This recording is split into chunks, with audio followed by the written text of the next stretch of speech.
छो मस बजेला काहे नंबर हो मस बजेला काहे ना रोज रोज बजेला हां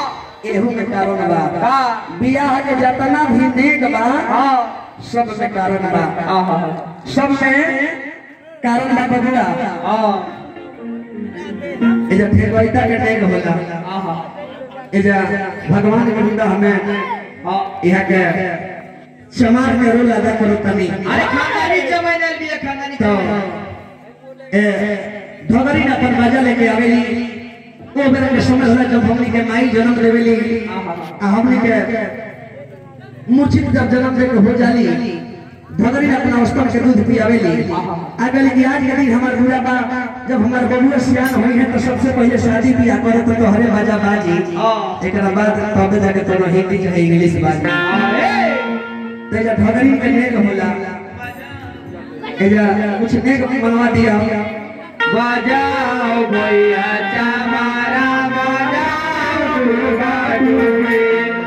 बाना के बजाई दे हम बाना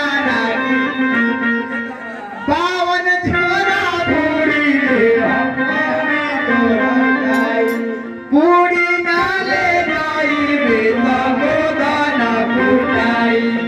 बजाओ भैया आज ना बजैबे कहिया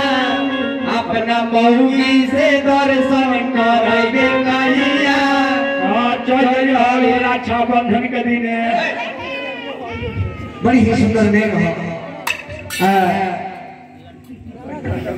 अरे कि रोज रोज चमरा माटी गोरे आईला बिगे सावरा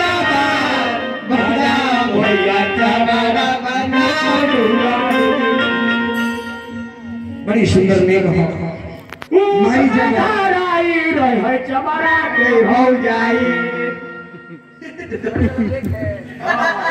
वो जी हम झोटू को बेचत बानी हम घरी 51 को कम से कम दिया ऐसे ना होई हो हटाओ होने अरे महाराजी बन मलकिनी सीधे लेला तरन आई कौन सी रे अनाज पानी अबे हरी गाड़ी